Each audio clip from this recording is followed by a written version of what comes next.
Bienvenue dans Poker Builder. Aujourd'hui, on parle d'un mot qui fait souvent monter la pression à table, le 4-bet. Pourquoi c'est rare et surtout comment rester simple et solide quand ça arrive. D'abord, remettons les termes en place. Pré-flop, un bet, c'est la mise initiale. Un 3-bet, c'est une relance sur une ouverture. Et un 4-bet, c'est une relance sur le 3-bet. Donc on est déjà dans une situation où l'argent commence à grossir très vite et où les ranges se resserrent. Pourquoi le 4-bet est rare? Parce que la plupart des joueurs n'ont pas besoin d'en faire beaucoup pour gagner.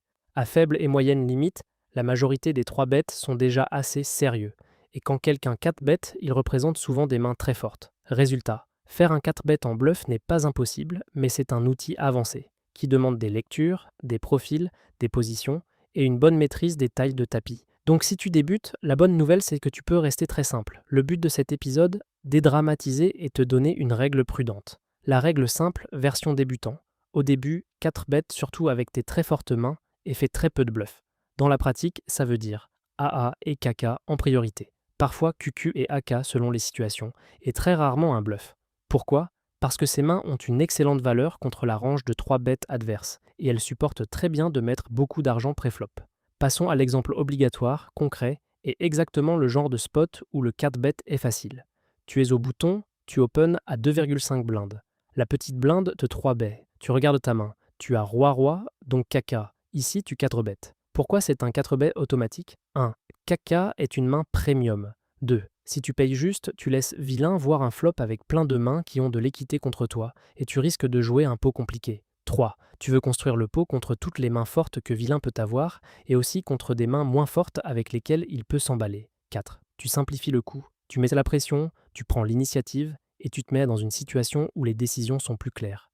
À ce stade, une question revient tout le temps. Et si vilain fait tapis sur mon 4 baies? Avec Kaka en général, tu es très content de continuer. Tu ne vas pas commencer à surjouer la peur des as? Oui, AA existe, mais si tu commences à te coucher avec Kaka dès qu'il y a de l'action, tu abandonnes trop d'argent sur le long terme. Maintenant, l'autre côté de l'histoire, quand est-ce que folder face à un 4-bet est OK? C'est important parce que beaucoup de joueurs pensent que folder pré-flop, c'est faible. En réalité, c'est souvent la décision la plus rentable. Exemple typique, tu ouvres. Un joueur très serré te 3 bêtes, tu décides si de 4 bêtes ou de continuer, et il 4 bet à son tour dans une autre ligne. Ou plus simplement, tu 3 bêtes quelqu'un, et ce joueur très serré te 4 bêtes.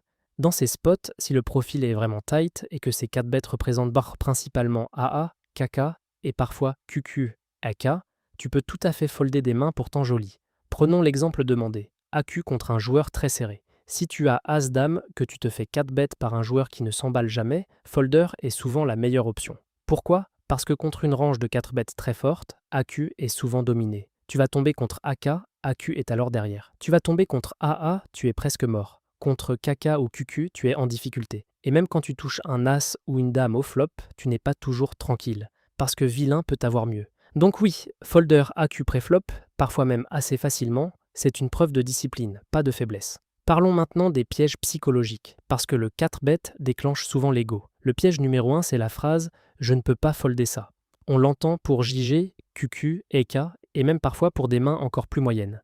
Mais au poker, la bonne question n'est pas « est-ce que ma main est belle ?» La bonne question c'est « contre la range adverse, est-ce que continuer est rentable ?» Si tu te sens vexé parce que tu te fais 4 bêtes, si tu veux montrer que tu ne te laisses pas faire, tu entres dans une logique d'ego. Et l'ego coûte cher. Autre piège. Sur bluffer, les 4 bêtes trop tôt. Oui, en théorie, on peut intégrer des 4 bêtes en bluff. Mais si tu débutes, tu risques surtout de choisir des mauvais profils, et de te faire payer ou de te faire chauffe par mieux, et de brûler des jetons dans des spots à haute variance. Reste simple. Value d'abord, bluff plus tard. Concrètement, comment rester simple avec une stratégie prudente? Voici un plan très facile à appliquer. Étape 1, repère le profil. Est-ce que le joueur 3 bêtes beaucoup? Est-ce qu'il est agressif? Ou au contraire très serré et passif? Plus il est serré, moins tu dois t'entêter contre ces grosses relances. Étape 2. Définis ton noyau de 4 bêtes pour value. Au début, AA, KK. Ensuite, tu peux élargir un peu avec QQ et AK selon les positions et les profils. Étape 3. Face à un 4 bêtes, accepte de folder des mains fortes. Oui, même des mains comme AQ, parfois JJ, et selon le profil, parfois même QQ. Ce n'est pas spectaculaire, mais c'est rentable.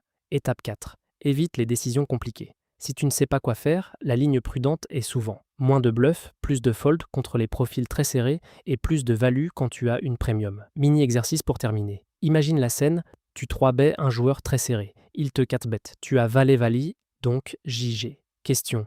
Plutôt folder ou s'entêter et pourquoi? Si le joueur est vraiment très serré, la réponse la plus disciplinée est plutôt folder. Pourquoi? Parce que sa range de cartes bêtes contient souvent QQ, KK, AA et parfois AK. Contre cette range, GG est souvent derrière, et même quand tu touches un valet, tu ne vas pas le toucher assez souvent pour compenser les fois où tu vas perdre un gros pot. En plus, payer pour voir un flop te met dans un pot énorme, souvent hors de position, avec une main qui supporte mal la pression. La bonne logique, c'est ma main est correcte, mais contre sa range, je suis dominé trop souvent, donc je lâche. Avant de te laisser, si tu veux progresser plus vite sur ces spots pré-flop, je t'invite à jeter un œil à pokerbuilder.com. C'est une plateforme tout en un pour joueurs de poker, pensée pour structurer ton apprentissage, travailler tes décisions pré-flop et construire un jeu simple, solide et cohérent. À retenir, le 4-bet est rare parce qu'il représente beaucoup de force et engage rapidement beaucoup de jetons. Pour rester simple, 4-bet surtout en value avec tes premiums, bluff très peu au début. Et n'aie pas peur de folder face à un 4-bet d'un joueur très serré. La discipline bat l'ego. On se retrouve au prochain épisode de Poker Builder.